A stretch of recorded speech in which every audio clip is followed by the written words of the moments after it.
Make sure Rachel's recording. Right, okay. Right, the next item is the apologies for absence. We have quite a number of apologies. Do you want to go through them? Yeah, we've got councillors Jeff Jones, Linda James, Will Thomas, Susan Jones and Mary Jones. Are there any other apologies? I don't think there's anybody else. That's right. Okay. Next item is item 2, disclosures of personal and prejudicial interest. I should indicate that I do know people that do have contracts with the waste disposals, the waste department, and I will declare a personal interest in that. Okay. Right. Then we go on to prohibition of whip votes and declarations of party whips. Okay. Right. Then the next item, item 4, is the minutes of the previous meeting. I'm sure everybody has read them. Okay. Any issues with their minutes? No? Right. Okay. Then we've got item 5, which is public questions. We don't have any public questions. We have a member of the public online, but we don't have any public questions. Item 6 is a review of the revenue reserves. Now, I'm perfectly aware that we actually went through this at some detail at council last Thursday, but at the same time, I will hand over to Ben Smith, Director of Finance, to see if there's anything more he wishes to add and give members an opportunity to question him as well then. Okay, over to you, Mr. Smith. Thank you, Chair. I think you rightly anticipate, given this went through Council last week, I have nothing further to add in terms of officer advice beyond that which I gave to Council, which is it's a housekeeping exercise at this point in time in terms of only the one reserve that was moved in terms of Council decision. But as I alluded to in both the reserves report and the next item at Council, there are a number of headwinds that face the authority. And I'm sure there will be further detailed questions of me today and in due course as all councils determine what to deploy reserves on in the future, given the real pressures that local government is under. So I have nothing further to add, Chair. Thank you. Thank you very much, Ben. Are there any members with any questions for the Finance Officer? No? No? No? Okay, well, thank you very much, Ben. And then next item is item 7, medium-term budget statement. Over to you again, Ben. And again, given the relative recent appearance at Council, there is little for me to add. I do, as I recorded at Council, recognise that it's very difficult for you to scrutinise when you don't have a written document in front of you. I gave you an update last week in terms of some of the concerns and pressures in current year around budget monitoring. I am aware the second quarter budget monitoring report is published as part of Cabinet this morning. And of course, we wait with bated breath next week, Welsh Government's budget and our settlement the following day. And to some extent, until we see what we get, given that that's 3/4 of our entire spending power, I'm just planning for the worst and hoping for the best, as is always the case. So there's very little by way means of me updating. No further information is in the public domain since I updated Council last week. But again, if there are any matters that piqued members' interest at Council that they didn't get around to asking me in Council, I am more than happy to attempt to answer them now in scrutiny. Thank you. Thank you very much, Mr. Smith. Lolita, is there anything you'd like to pass comment on the medium-term budget statement? We've gone through the revenue reserve as we had a very long discussion in Council last Thursday. I just asked members if they had any questions. They had none. But obviously in the medium-term budget statement, if you would like to pass comment, and then I will ask members if they have any issues. Yeah, thank you, Chair. Apologies firstly for being late. I was delayed in a meeting with the Commissioner. In terms of the statement, then very little to add to what we discussed in Council, really. I think Mr. Smith laid out his view there. I obviously added some political comment to that.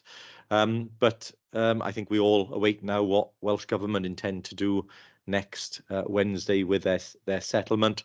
From a local government point of view, we've looked at statements made in England. We are continuing to lobby through the WLGA in terms of ensuring that local government's voice is heard with Welsh Government, and we'll continue to do what we can to make sure what percentage of that 305 million that was awarded to Wales does actually make its way into local government. As I said last week, the majority of that does seem to be associated with additionalities linked to health.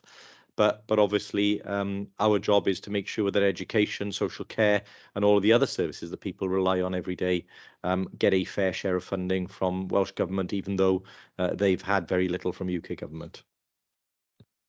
Thank you, Leader. Are there any members who have any questions of either Mr. Smith or the Leader?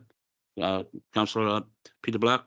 Yeah, thanks, Chair. Just in terms of that 300 million additionalities, is there any indication from the Welsh Government whether any of that will end up with social care at all, or is it likely to all to go to the health service?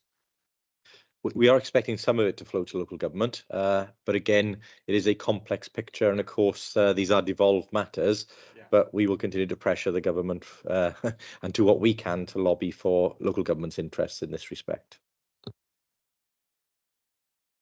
Okay, thank you, Leader. Are there any other members who wish to make a comment? No? Okay, well, that being the case, can I thank you, Mr. Smith, and can I thank you, Leader? I know it's a very short visit, but thank you very much for attending the Scrutiny Board. Thank you. The next item on the agenda is the recycling and the landfill annual performance monitoring report.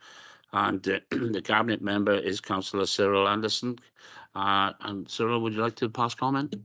Yeah, good morning, Chair. Thank you to yourself and the committee for the invite. The purpose for this meeting is the agenda item is to monitor the challenge in performance and the action plan for meeting statutory targets.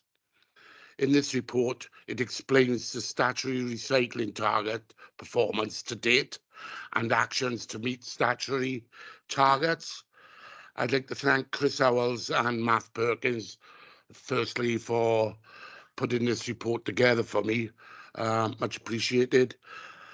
In section 1, which is the background, the Waste Wales Measure 2010 and the Welsh Government's national strategy towards zero waste sets out a 70% recycling and composting target for 2025.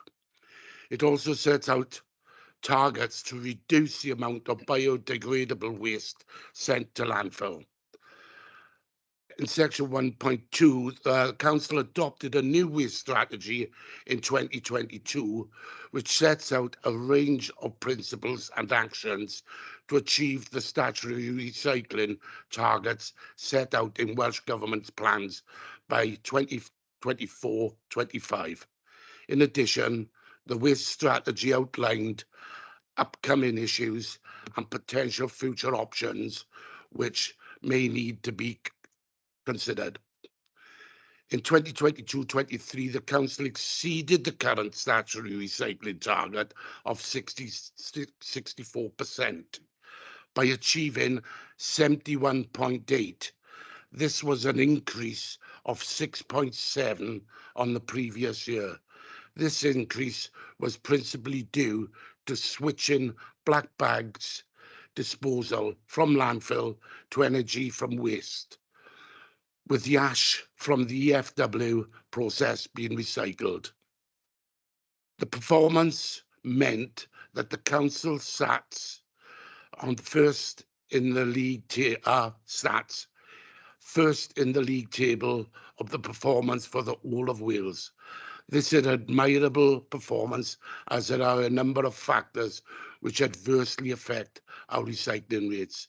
These include a large commercial sector being city authority, a large student population, and also a large number of flats and other high density housing with less room for recycling.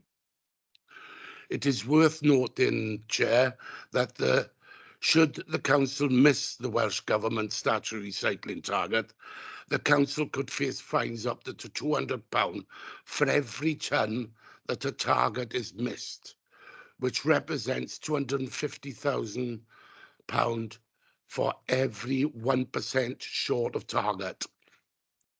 In the most recent set of WLGA financial benchmarking from 21-22, the Council was shown to have the lowest net expenditure per household on household waste services of the 22 local authorities in Wales, as you can see in the figure in below. Progress on Section 2, Chair. The significant actions for the Service Improvement Action Plan have been successfully implemented, which have led to the increased recycling performance indicated above. We can also improve and potential areas to enable the Council to increase its recycling and reuse will include reviewing our commercial waste operations in line with any new legislation requirements, increasing reuse of products, continuing to promote recycling through the Keep Recycles Out campaign, waste minimisation, exploring options for the collections and/or receipt of new waste streams for recycling, ongoing reviews of material sorting rejects. The service will continue to monitor recycling performances and levels of residual waste and is reviewing our waste strategy, including new recycling technologies and markets to ensure it is minimised recycling performances with available budgets. In Section 3, Chair, following the publication of the Welsh Government's Towards Zero Waste in 2019 and beyond, recycling in 2021, Welsh Government has clear aspirations for increased recycling and a move towards a circular economy. Welsh Government states to maintain our trajectory towards zero waste in 2050, we will commit to setting out interim targets on a trajectory towards zero waste. Welsh Government are highly likely to set increased recycling targets post-2025. Welsh Government also are considering the introduction of a deposit return scheme, DRS, in October 25, where purchasers of products included in the scheme, such as a beverage can or bottles, will have to pay a deposit upfront and then claim it back when they return to the empty container. This could have a negative impact on councils' recycling rates and incomes from recycling materials, depending upon which products included and how the scheme is administered. Extended producer responsibility is another scheme where Welsh Government are intending to implement in 2025. This operates under the principles of the producer of the packaging, which eventually becomes waste, pays for the cost of dealing with that waste. Welsh Government are introducing workplace recycling legislation from April 2024, which will impact all businesses and non-domestic premises in Wales. Preparing for this legislation has delayed the start of the service, undertaking a new trade waste review, which is one of the remaining activities in the Service Improvement Action Plan. I'll skip point 4, Chair, because I think you and the committee know all about the integrated assessment implications. Section 5, legal implications. There are no additional legal implications to this, those already set out in the report.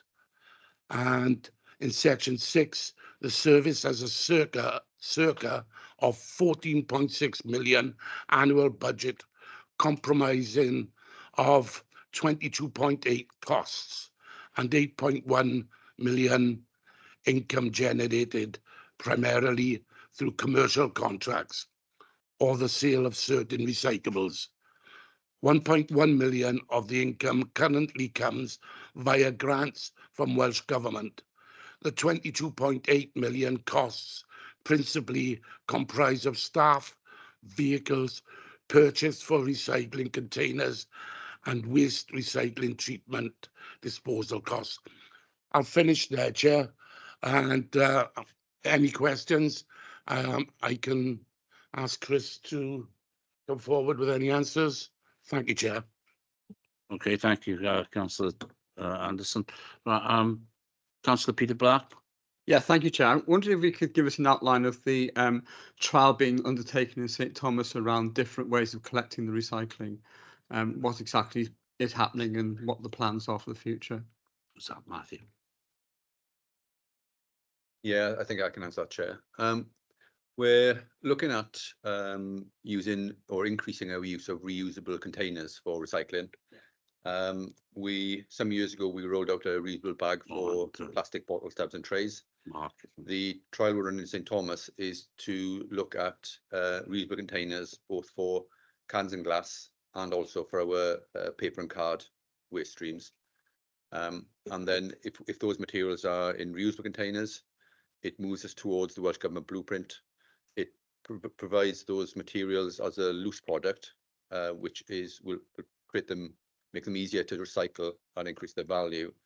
And also it'll save approximately 10 million single-use plastic bags a year. Can I ask you, has there been any reported difficulty in terms of storage from residents and where they're going to put all these containers?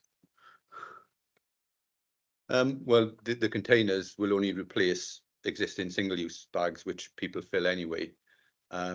We will look to have some feedback from the residents at the end of the trial, so we'll be in a better place then to understand if there are any issues. But they are effectively the same materials being collected, just being collected in a different way, in a more environmentally friendly way.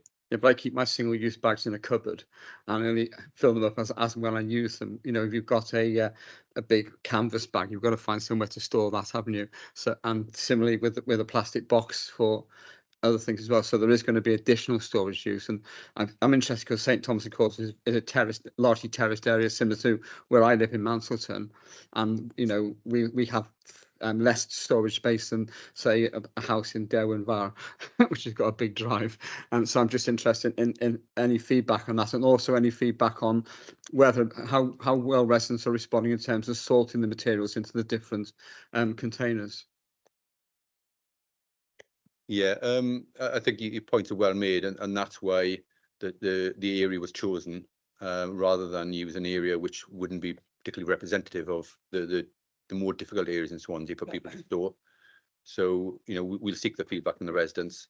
It will be potentially possible to have smaller containers available, particularly for people living in flats and very small properties. In terms of separation of materials, again, all we're doing is using different containers. So residents are not actually having to do anything different apart from what. So in terms of separation, it's what residents are used to already. Okay. I've got another question, if that's okay. Can I also add? Oh yeah, sorry. Pete, just a bit of information on East Side Facebook. We're having a very good response. Yeah, there were a few teething problems, such as the wind blowing over the bag, but that's the same problem we're having with green bags anyway. But a good feedback on Facebook. Well, the new plastic recycling, the purple plastic recycling bags are much better weighted down, and so if they're similar to that, then hopefully that'll be won't have that problem. I know I put the message on the Cumbulla Facebook group, and I had quite a good response to that at the proposed changes. So we'll see how that goes. The other thing, obviously, in I think April, the compulsory commercial recycling comes in. Obviously, they still have a choice as to who they go to. I'm just wondering what level of preparedness have we got in terms of taking that on, and I'm thinking, are we going to provide additional containers for commercial companies, and what impact do you think will have on our revenue? Is it going to increase our revenue stream? As a result, we'll be charging more for that. It's actually very difficult to tell what impact it'll have on our revenue stream until it's rolled out, because we don't know how other waste collectors in the market will react to it. And we've been engaging with our customers sort of face to face via email, and we have information on our website. But again, that's been quite difficult because the code of practice from Welsh Government was only issued first week in December, so it's only just come out. What it does mean is that particularly for Swansea customers, we need to separate out cans from glass. So that will be a change and will require a new container for customers who produce both of those streams. And also there is a requirement for some additional streams as well. And what we will do is we will let our customers know that the new regulation is coming in. As a waste producer, they have responsibility to ensure that they comply with those requirements in terms of how they store their waste. And we'll work with them for them to leave us know what waste they produce, which we're not currently collecting separately, which comes underneath the regulations. And therefore, from there, we'll need to determine what new containers, if any, they need. And then that'll feed on to any pricing structure, because we would still need to cover our costs. Yeah. Are we envisaging that our customers will end up paying more for this in total, or about the same? It is difficult to say. I think that there'll be some wastes which potentially would cost more than other wastes which potentially would be reduced costs. Yeah. So residual costs that customers are paying now, that should reduce, because there should be less residual waste because people are recycling more. Where we have very small quantities of materials, such as maybe Tetra Paks or unsold textiles, unsold small electricals, because they'll be in very small quantities, we're more likely to look at a on-request service, which for those items themselves will cost more than they do now if they currently put them within their black bag, which are collected on a regular basis. So it's going to be a mix and match. The Welsh Government desire is to improve recycling across the commercial sector. Usually that comes with a cost. Yes, long overdue as well. I understand you're also rolling out Tetra Pak and doorstep Tetra Pak recycling for domestic customers as well. We're always looking at the potential for additional materials to collect at the curbside. One of those could be Tetra Paks, right. But we haven't run any trials at this stage, and we are focusing on the reusable containers first, before we then look at more detail at any additional waste streams we can collect at the curbside. Okay, so I still got my 6 monthly trip to the recycling centre with my Tetra Paks there. At the moment. Thanks. Okay. Matthew, you indicated you want to speak? I think it's Mike before me. No, Mike then. I had you down first. All right, Mike. Well, yes, thank you, Chair. Yeah, I think the cabinet, I've got to be fair, the cabinet member gave a really good update and report in this area. And please have answered part of the section of my question in regards to the achieving standards of recycling, which he's obviously stated that Swansea is the lead. But my other point really is in regards to what processes are in place regarding consultation with businesses. Are you able to give examples? You know, as I know Chris has obviously said, they speak to customers, but what sort of methods have you got in place? You know, especially city centre, we've got bids as well. So what are the processes that we currently are using, Chris? Yeah, thanks, Mike.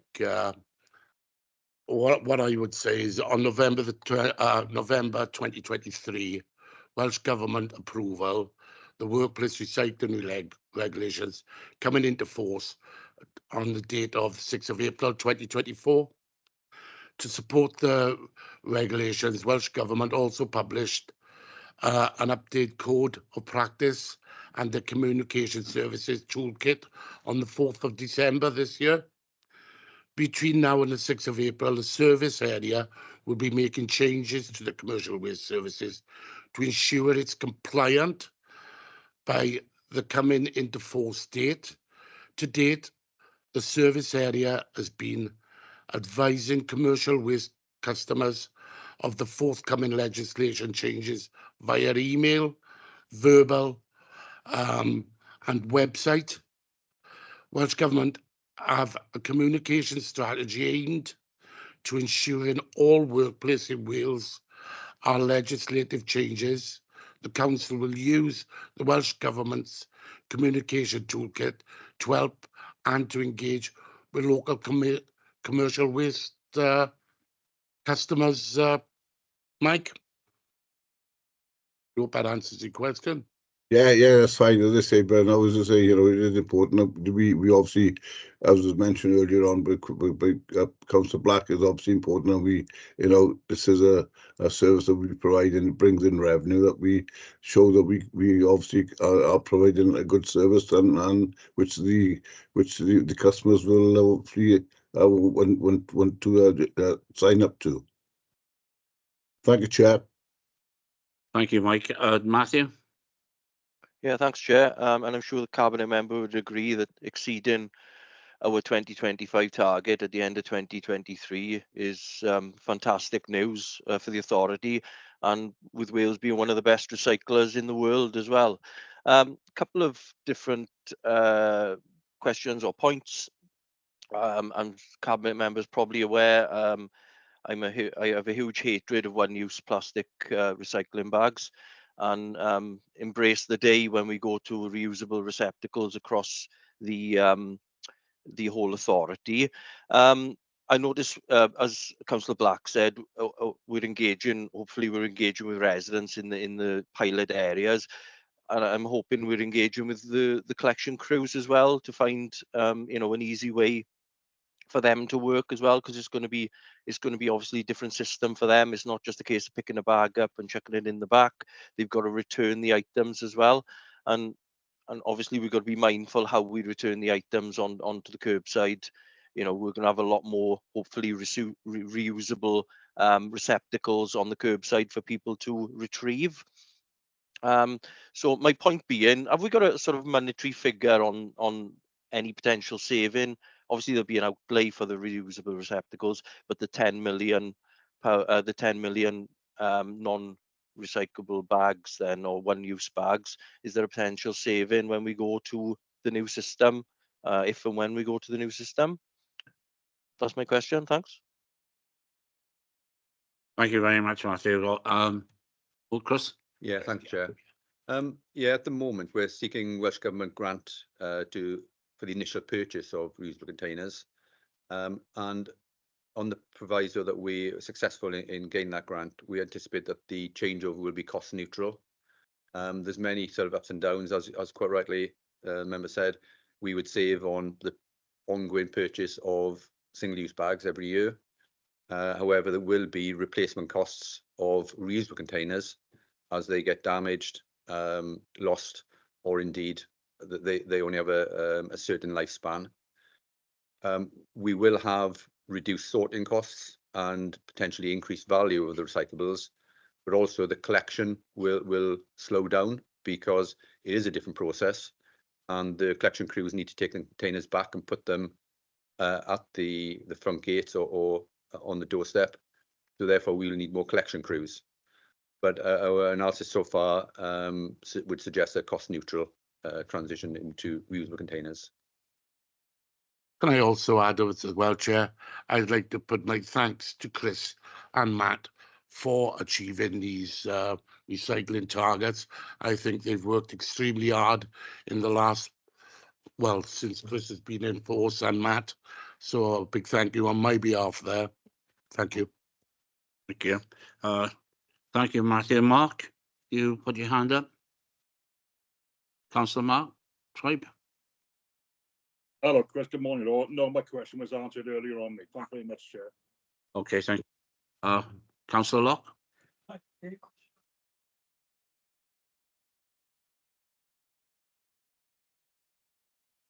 Important point. No, the question I've got is, are the recycling containers solid or are they flexible like bags?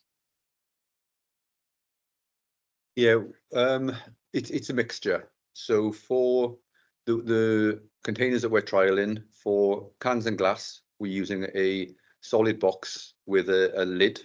So when the hand is up, the lid will stay shut. So then if it gets knocked over, it'll retain the contents. In terms of the paper and card, we're using a reusable bag, very similar to the plastic bag. Good. Councillor Wendy Fitzgerald. Thank you, Chair. Yeah, I'm afraid mine is a much more mundane question. In the midst of all this recycling focus, which I have to say is fantastic, I'm all for it. But what about the more mundane things, such as trying to get the message out to people to put their rubbish in a bin rather than throwing it out the car window or just walking and depositing it on pavements, etc. And with regard to an issue that I have on a regular basis is that garages have thin gloves which they're supposed to hold, so you can don a thin glove, plastic glove, when you put petrol into your car. However, these blow everywhere and create a problem, a real problem, because I go out and I pick up dozens of the things. Is there anything that can be done to eliminate this problem? I've no idea what, but someone might have a bright idea. And finally, I expect other ward members have a similar situation. I get litter bins being filled with rubbish extracted from cars and even sometimes domestic rubbish. Now, you know, is there anything at all that can be done? I haven't found an answer, but maybe there is one out there. I'm ever hopeful. Thank you, Chair. Thank you, Councillor. Chris? Yeah, some questions that I'd certainly like the answers to. I think with litter, we do spend a lot of time and a lot of effort picking up litter. This is actually a cleansing function rather than a waste function. What we do is we also pick litter with two bags. So we separate out the recyclables from the non-recyclable materials when we litter pick. Ideally, we wouldn't need to litter pick. And I think that's the point that Wendy's quite rightly making. The best we can do is try and target main problem areas, but it's extremely difficult. I defy anybody to say that they don't know it's wrong to drop litter. Some people just choose to drop litter. And yes, we can find people if we catch them. Catching them doing it is extremely difficult.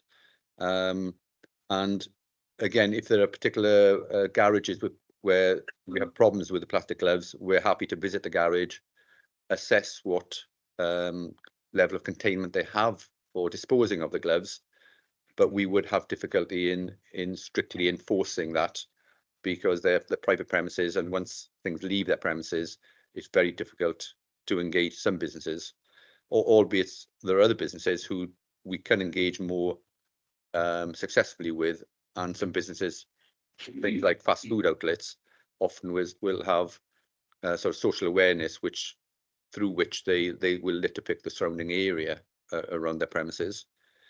In terms of the litter bins, the council has invested a lot of money in replacing life expired bins, and we have deliberately chosen new litter bins with smaller apertures in them, which is seeking to minimise people disposing of large bags of waste in litter bins. That's not what they're for. They're for litter.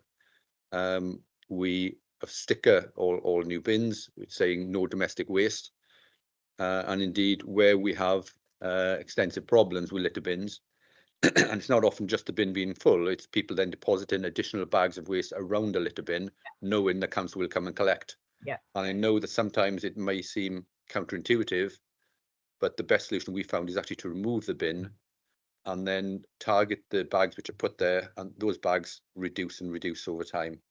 But I appreciate that members don't like us doing that, because then it removes the ability for people to put the litter in that bin. But if the bin is full with a black bag, then people can't put the litter in it anyway. So we have worked hard with the litter bins, replacing them. There's a lot of investment gone in, and I think the new bins are certainly making a difference to our street scene out there. And we've also sought, again, it's a slightly different problem with dog waste bins, where we have sought to replace life expired dog waste bins with a larger multi-use litter bin. So then it is easier to dispose of dog waste, stops them overflowing, and can be used for litter as well. But in terms of if we have good ideas to seek to discourage people from dropping it in the first place, I am absolutely more than interested in receiving those. Thank you very much. Wendy, okay? Yeah, thank you. Thank you very much. Yeah. Councillor Chris Evans. Hi, yeah. First of all, congratulations on the results for the stats. It's excellent. I'm very interested in point 3.4, the extended producer responsibility. I'm just wondering how that would work in practice, and how we would identify where some of the extra packaging and waste is coming from.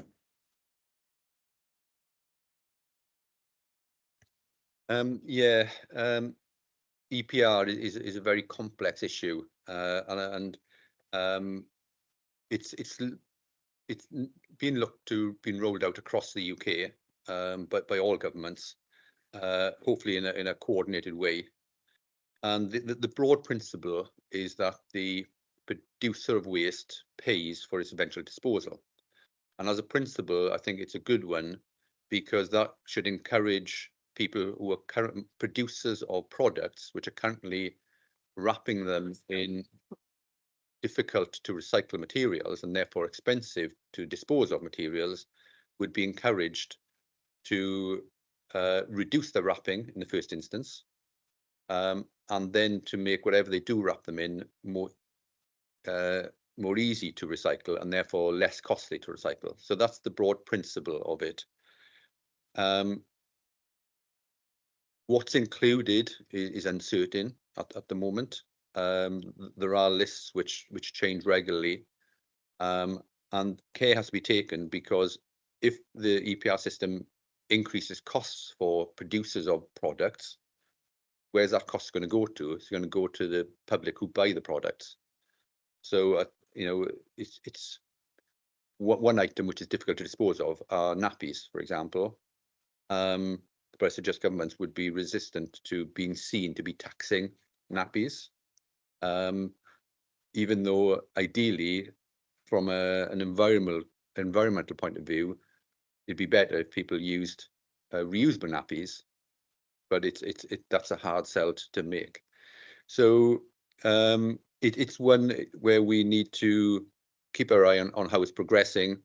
I think it potentially will be a game changer in encouraging businesses to change the way they look at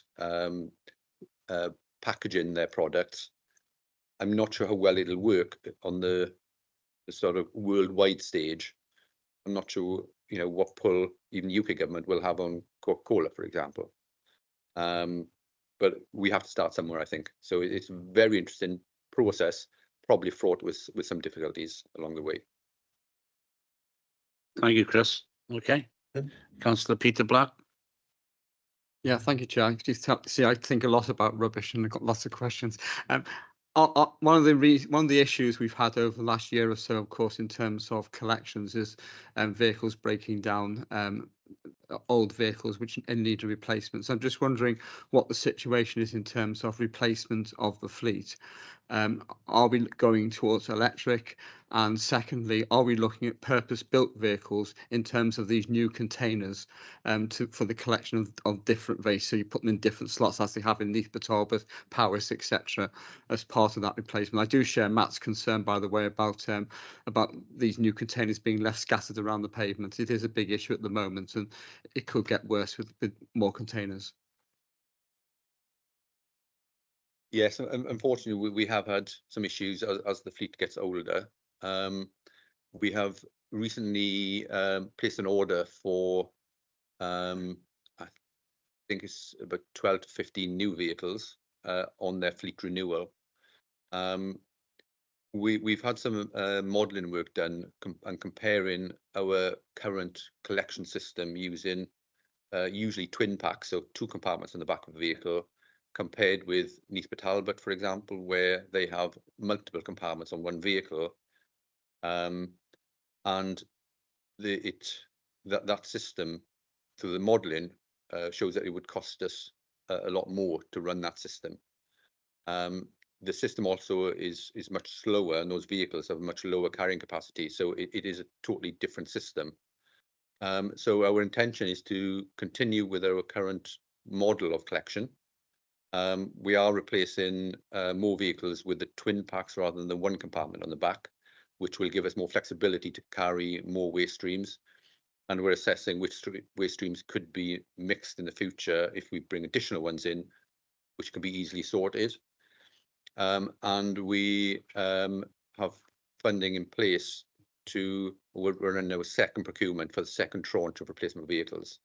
So the fleet is being renewed over the next probably 2 to 3 years. In terms of electric vehicles, we currently have only 1 electric vehicle, electric waste collection vehicle. We're using that across different waste streams, primarily in the commercial area, and we are not yet convinced that they are robust enough to be used across the entire fleet. And also the electric vehicles cost probably twice as much as the normal vehicles at the moment.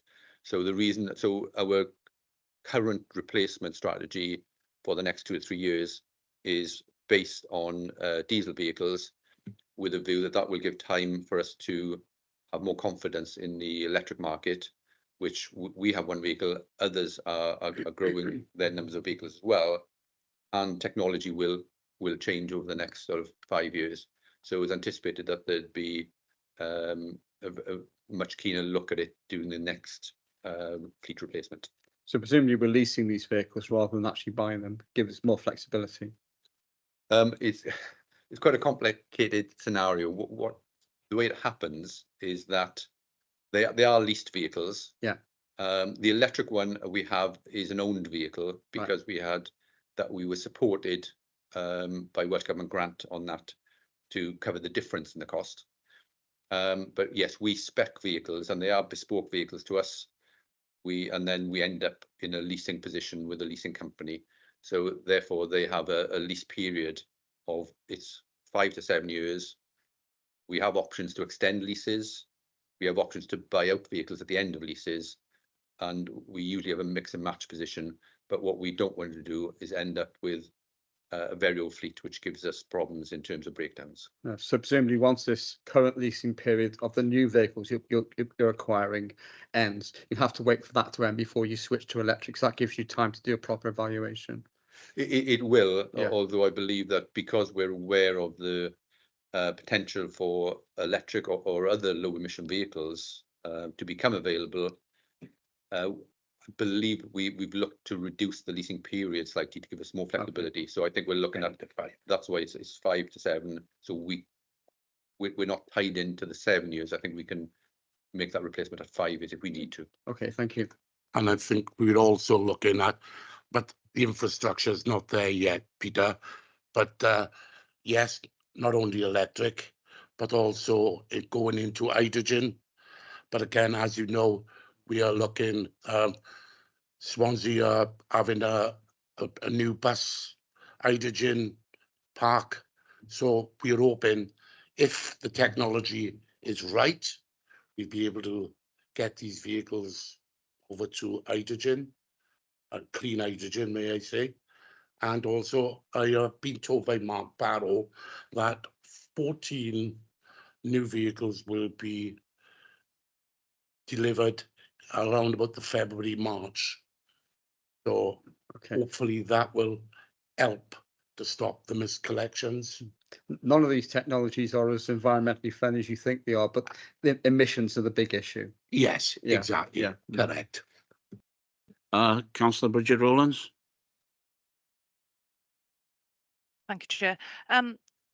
You'll be aware that the ward that I represent is quite rural, and we get an awful lot of fly tipping, which is, it is unacceptable, basically.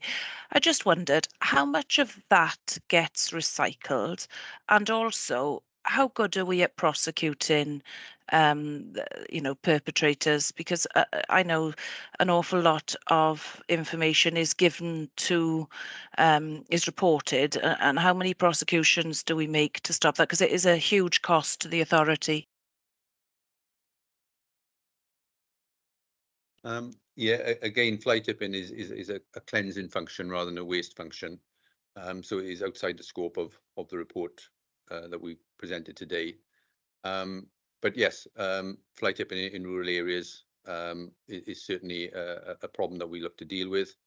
In terms of recycling, we seek to recycle as much as we can, but if we have mixed waste, it becomes very difficult. It's usually the larger items that we will look to recycle. So if there's timber mixed in, aggregates, or things like fridge freezers, etc. So those things can be recycled. In terms of prosecution, I would hope that we prosecute whenever there's sufficient evidence to do so. Unfortunately, the evidence that we require is quite substantial because it is a legal process. So it's unfortunately it's not good enough to say that somebody knows who tipped it there but didn't see them do it. And even if people have a registration number, we need to be able to demonstrate to the DVLA that there's a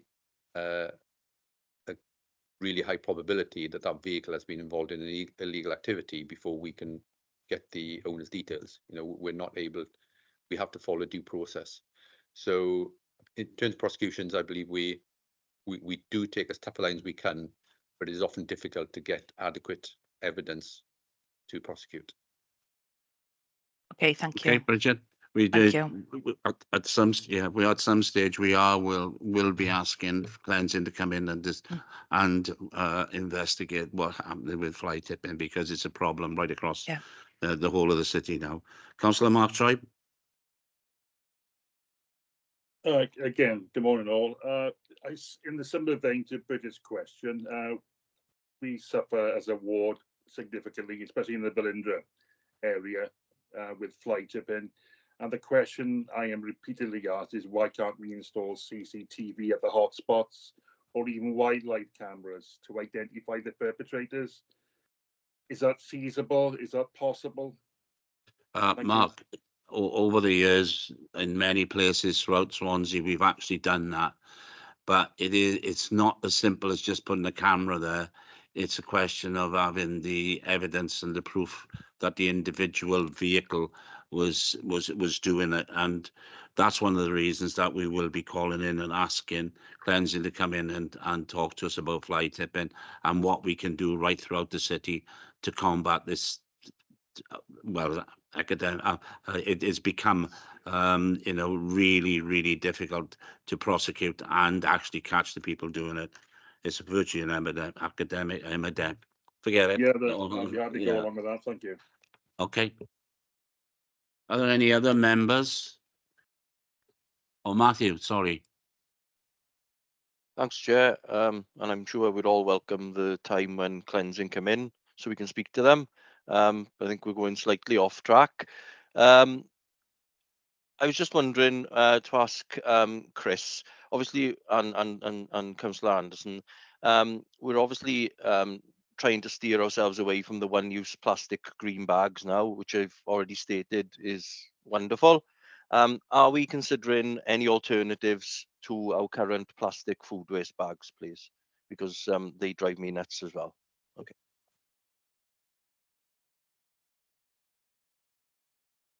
At the moment, we're not giving consideration to that, but we're always open to alternative suggestions. the reason why we use the plastic bags is that one option is to not give liners at all.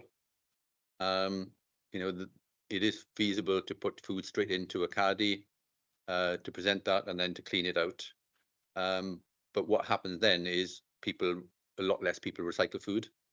So whilst you use less small plastic bags, you have a lot less food recycled. So a lot more food then going to energy from waste or landfill if that's being used. There are compostable bags. Now, what our food disposal contractor has advised is that food waste is effectively composted through an anaerobic digestion process, which is quite a quick process. And a compostable food waste bag won't break down in that time and through that process. So if you use a compostable bag, it is stripped out as a contaminant. And a compostable bag, because it is less robust than a plastic bag, it's harder to strip out. So you have more of it left within the food liquor. And also because of the nature of that type of liner, it actually starts absorbing the liquid from the food. So in terms of amount of rejects, if you have compostable bags, it's higher than if you have plastic bags. So it's a preference from our food waste disposal contractor to use the plastic bags. So that's why we are where we are. And again, it is one of those things which may not make sense on the face of it, but there is logic behind it. And moving back to compostable bags would come at a cost as well. Yeah, I thank you, Chris. I appreciate there's usually an added cost to something that's sometimes more environmentally friendly. But my concern is, are we saying that all our food gets sent for compost then? Is that what we're saying? Yes, all our food waste goes to anaerobic digestion. Right. So can we say then with 100% certainty that all the elements of plastic from our current bags are stripped out of that before it happens? That's what we're advised by our the food waste contractor, and the same contractor would take a lot of food waste from supermarkets, for example, sort of things which have passed their sell-by date, with a lot more packaging wrapped around those products than a liner with food waste. So you know, that's what we're advised. So that's the process we're following. Yeah, I appreciate that, and I'm probably keeping on a bit here, but that's what we're advised. How do we know it's actually happening?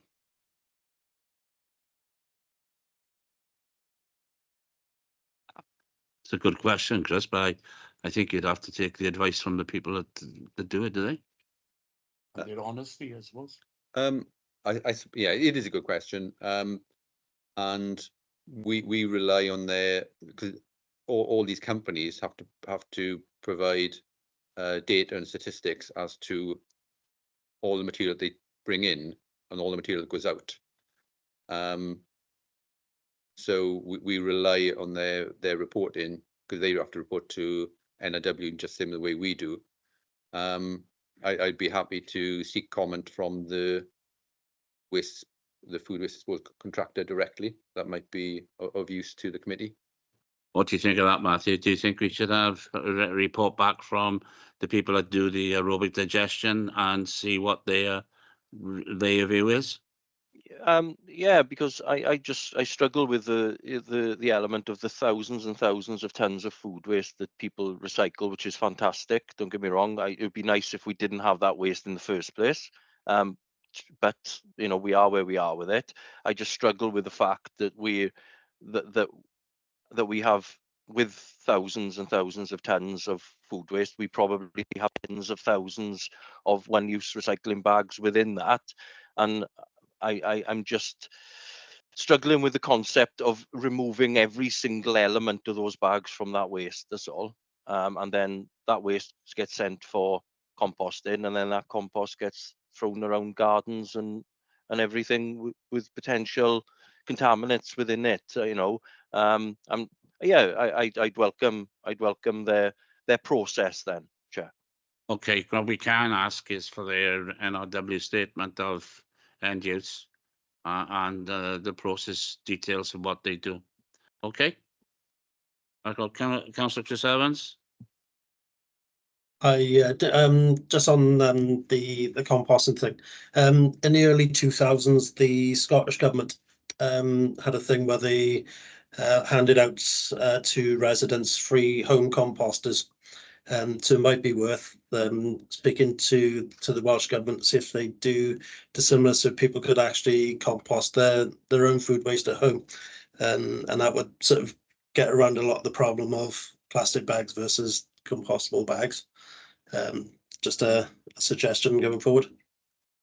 Many years ago, Chris, this authority, we subsidised home composting kits, and we were selling them at a very, very reduced rate. I'm not sure, I can't remember what the uptake was, but we used to sell them, and it's fine in certain parts of the city. That can be done reasonably well. In other parts of the city, it's not as easy to do as you can imagine. So it's by all means, we could go back and have a look to see how we actually achieve that. But there are parts of the city that it can't be done in. But it's we used to do that, and I think I'm not sure we may still have some on supply. I don't know. I'd need to check, but I don't believe we do. And I think home composting, again, if you're looking at it on a domestic level, you have to be very careful what materials you put in the home compost. Whereas an AD process will take all sorts of food and sort of meats and what have you. Whereas a home composting, you need a much more specialist bit of kit to be able to recycle all food, albeit it could help reduce the food waste by taking out vegetables and vegetable matter and what have you. Okay, thank you. Councillor Locke? Yeah. Can you put your mic on, please? And speak into it. Yes. Yeah, I actually used this service back in 2008, I think it was.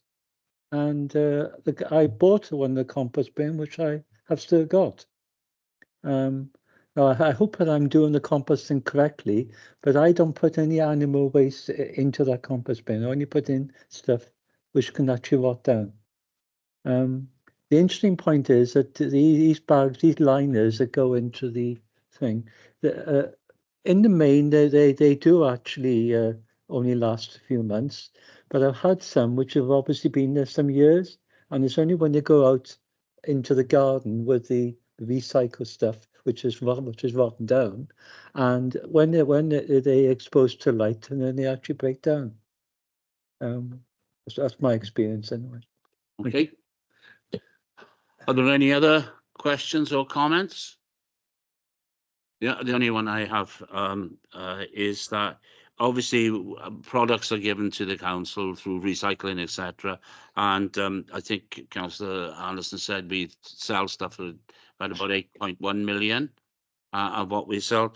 And I think if the committee could have a breakdown of what we sell, it would be, advantageous. If it's commercially confidential, that's fair enough. We can do that in closed session.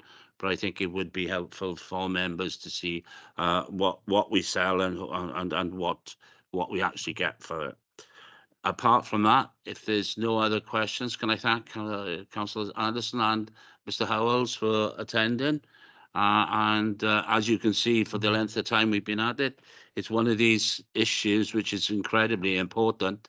I think every time, and many of the members who have canvassed will always be asked about refuse collection, which is a major issue with everybody in the city. Well, thank you very much once again for coming. The next item on the agenda is the Audit Wales report on the digital strategy review. And we've got Sarah Lockerbie, Head of Digital and Customer Services. Over to you. Thank you, Chair. This report is highlighting the review that Audit Wales did of all the digital strategies across all the councils in Wales. It was to seek assurance that the digital strategies are delivering all the wellbeing objectives and in accordance with the Sustainable Development Principles of the Future Generations Act. It was also part of Audit Wales Springing Forward review. It's added on to that. That was undertaken in 21-22. Generally, very positive findings you'll see in the report. And there was one recommendation. So the previous strategy ran from 2015 to 2020. At the point where we reviewed that strategy and wrote the new one, obviously we were in the middle of the pandemic. So although we did do the review, we didn't formally bring those findings forward as part of normal process because of the pandemic. But we did obviously then start work on the new strategy. So although review work was done, that then was taken forward into the new development. The recommendation is therefore that when we develop the new strategy, then after this round, so the current strategy is 2023 to 28. So when we start doing that review in 2027, that we just make sure that those recommendations are brought forward to the committees as we would normally do. But generally a very positive report that came from Audit Wales, and happy to take any questions, Chair. Thank you. Thank you, Sarah. And Councillor Peter Black. Thanks, Sarah. Just a couple of questions. In terms of the review, what you're saying basically is that once this current strategy comes to an end, at that point you'll carry out the review and then report back to us. Do you carry out any interim reviews as to how it's working, etc.? Yes, we do. I mean, the digital strategy has the digital transformation plan attached to it. In order to deliver that strategy, part of the plan is that we review annually how implementation is going. So are we meeting the strategic objectives through the work we're doing through the plan? We do that annually. We've got one scheduled for March 24, and we'll do one each year at the end of each financial year. So yes, there will be interim milestones around that as well. So could that come back to members as well to have a look at? Absolutely, yes. If Scrutiny would like, I could do that. Yeah, Yes. I think that'd be useful. Because the other point is on paragraph 28. It says you identify performance measures to support your digital strategy, but currently they're not supported with baseline data, targets or timescales. So I'm just wondering how that is going in terms of developing that baseline, which we can then use for that review. Yes, some of them we've already included as part of the corporate plan work, but there is further to do. Some of it will come as future years progress, because obviously not all parts of the strategy start this year. Some of them are starting in during the 5-year term. So yes, the ones that we've got now are reflected in our corporate KPIs, which you'll see as part of the corporate reporting quarterly. But we can obviously update on our progress on that if we come back to scrutiny at the end of the year as well. And presumably this strategy encompasses Oracle's the new version of the thing, isn't it? Is it Oracle? Yeah, that encompasses Oracle as part of that, and the performance of that particular I hesitate to say software, but it's a bit more than that, isn't it? Yeah, I mean, Oracle obviously is underpinning a lot of our back office systems. It's not necessarily a KPI there per se, but in terms of reporting on where we are with the Oracle developments, I can definitely include that. Okay. The other question I have is a bit more fundamental. Obviously, the council's doing a lot more business through digital, and particularly its website. I know that I deal with a lot of queries. People ask me basic questions, and I just send them a link to the council's website. People don't look even for basic questions like who their councillor is half the time. But there are a large number of digitally challenged people in the city and county, more so than we have. I'm not looking at you, Chris. More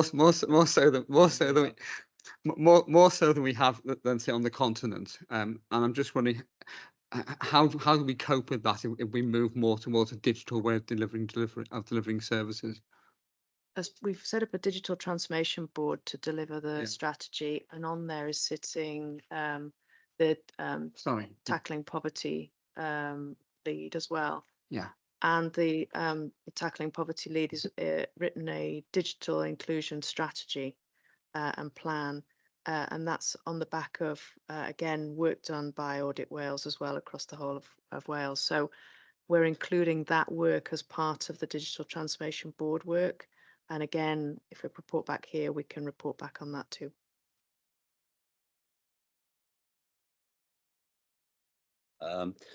Yeah, obviously, any other members or got any questions or comments? Apart from Councillor Black, who's walking around with cramp. Obviously, any further reports on the upgrades would be welcome. The only thing I was going to ask you is, at some stage, we're going to have to look at how anybody can contact us through digital, through the libraries and through other points. Is there any intention to open up any of these hubs where there would be just digital information, or will we be having individuals there as well to help out? Can you, sorry, Councillor, Well, can you stay just clarify the in question? the libraries. Will we be training people up to help in the libraries with digital inclusion? Because obviously there are people who aren't as au fait as others with that. Yes, of course. I mean, part of what we're doing with one of the scrutiny working groups is looking at the customer contact strategy as well. And part of that is specifically looking at how we can improve access and the digitally excluded as well. We do know we have pretty high digital inclusion in Swansea, and it's targeted groups that we can perhaps work with in particular. Again, work that we're doing with the Tackling Poverty team to actually work with specific groups on that is part of what we've been doing as part of other parts of the digital strategy, the customer charter and service standards, as well as the new customer contact strategy that we're bringing forward. So yes, it's definitely inclusive around digital inclusion as well as digital, telephone, face-to-face, all the different channels that people can access us and how they work together, not about digital only. Because it will be under performance data to say exactly how people contact us, isn't there? Through digital, through whatever. So it'll be interesting to see what that says. But if there's no one else, okay. Well, thank you very much, Sarah, for the feedback, and we look forward to the next report. The next item on the agenda is the work plan. I'm not sure if there are any comments or questions about the work plan. You can see that our next one is on the 16th of January, our budget proposals. Obviously, there's going to be issues around, as the leader has said, in council last Thursday, and also Mr. Smith has said they are waiting to see what the autumn statement or what the Chancellor will say next week. But on top of that, then is the feedback from the Welsh Government. So that budget proposals on the 16th of January might be an interim budget proposals, but we'll have to wait and see because that's not in our gift. Okay. And the next item after the work plan is the letters. Are there any questions or comments on any of them?